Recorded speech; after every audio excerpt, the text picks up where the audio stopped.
Well, whatever that you hear that is giving you peace, whatever that you hear that gives you benefit, for you to know is not coming from me. It is coming from our Shaykh. Obviously. I don't have to say this, but I have to say this to remind everyone and to remind myself. The entire reason for Shaykh Effendi teaching us, giving sohbat, making people to wake up, is to protect ourselves against this fitna, to protect ourselves and our families against the fitna. Sohbat also, it doesn't just mean that you're going to turn on a recording and to just listen.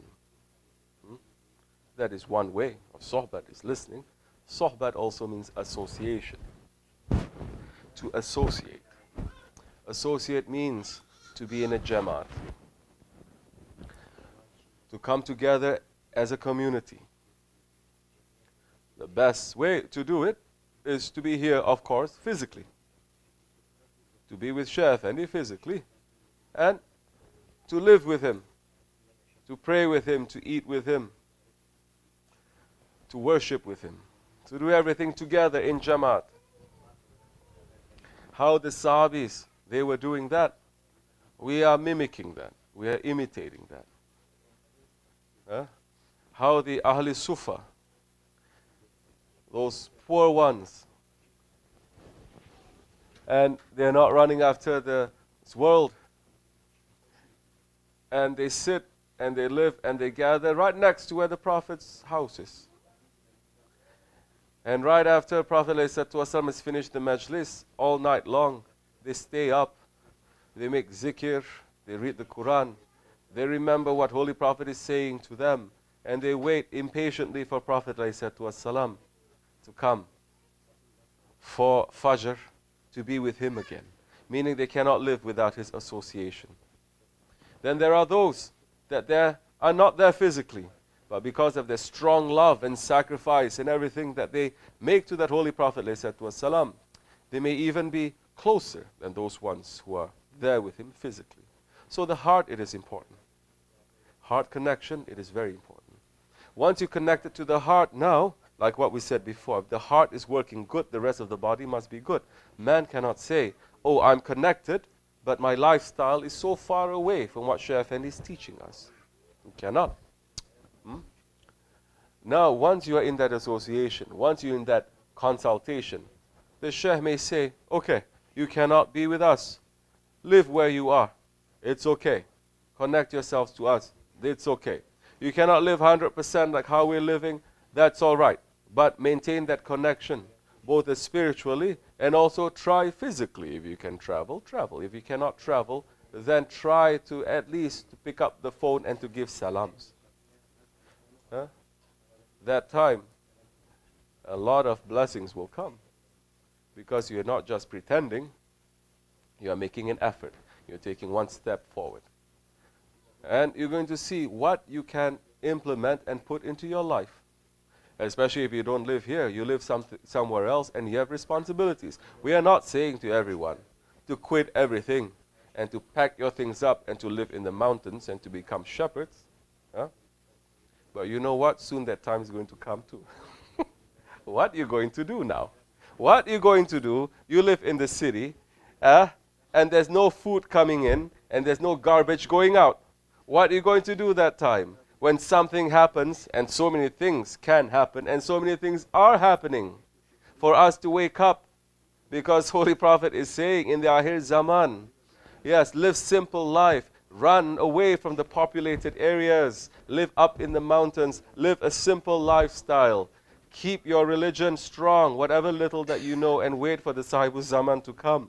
If you're a believer, you're not going to be running around so busy in this dunya anyway. Unless the Shaykh is saying, you stay there, you have a job to do. That is different. That is different. Now.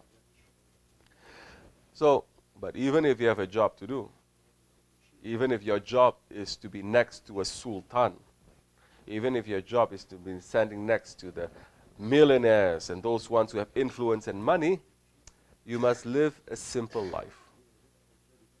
Simple life. You must live your life simply. You must not going after the pleasures and the treasures of this dunya. Now that world now, once you start putting it in, that world becomes very narrow. And you feel very uncomfortable. Good. You feel, oh, I feel very uncomfortable now. Even going to the mall, going to do this, all my friends, I feel no happiness in that anymore. I feel no joy. Very good. Then slowly you are disconnecting yourself from this world. You are understanding the illusions of this world. Slowly you are saying, I'm divorcing this world. Slowly your world is getting smaller. Slowly your circle of friends are getting smaller. Yes, people are saying that we are a cult. Saying, oh, they don't associate with everyone. We do. We associate with everyone. But there are just some people we prefer to be with. Isn't that the same? If we're a club, astaghfirullah, I'm just using this as an example. If we're a football club, they're going to say we are also a cult, isn't it? They would like to be with themselves all the time, and they go and watch football all night long, and they come, and they're not interested in other things, and every time they come together, they talk about football. We are not encouraging football, by the way. Football is empty heads, people following football. That's what Shaykh Abdulkerim el Kibris is saying. But we're saying a very simple example to people. Because people usually, anything about Islam, that they have ashq, that there is a passion, that there is a love, straight away they say it is a cult. But they don't say that about anything that pulls the mankind into a foolishness in this dunya, to form groups, going after the treasures and the pleasures of this dunya. They don't say that. So this world is upside down at that time.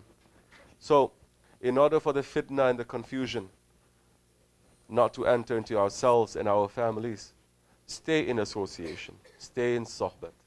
Apply the sohbat in our lives. Keep close. Simplify your life. Then that time, protection is going to come. Definitely. There are so many things that we say you can do. Because of fitna, we are living in the fitna. It is everywhere now. Who can escape from it?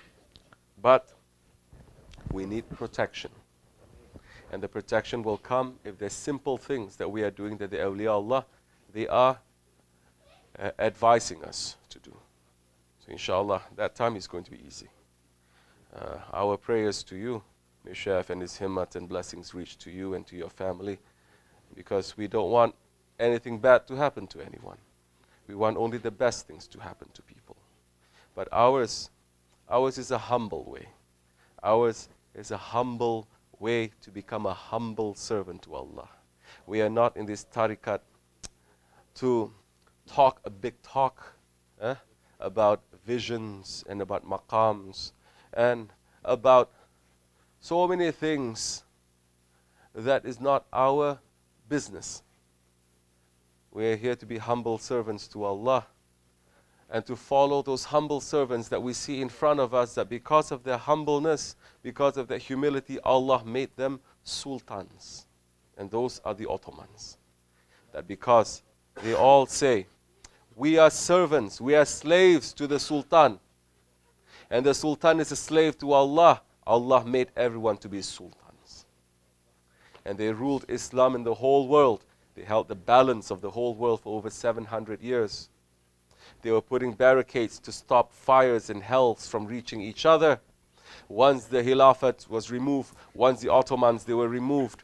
Once those protections are removed from nations, nations started crushing into each other. And that fire that started from that time until now is never finishing. That fire is continuing to burn until Hazrat Mahdi alayhi salam comes with a sword to finish everything off. That time, inshallah rahman, we will be living in an era of paradise. And we are preparing ourselves for that. Assalamu alaikum.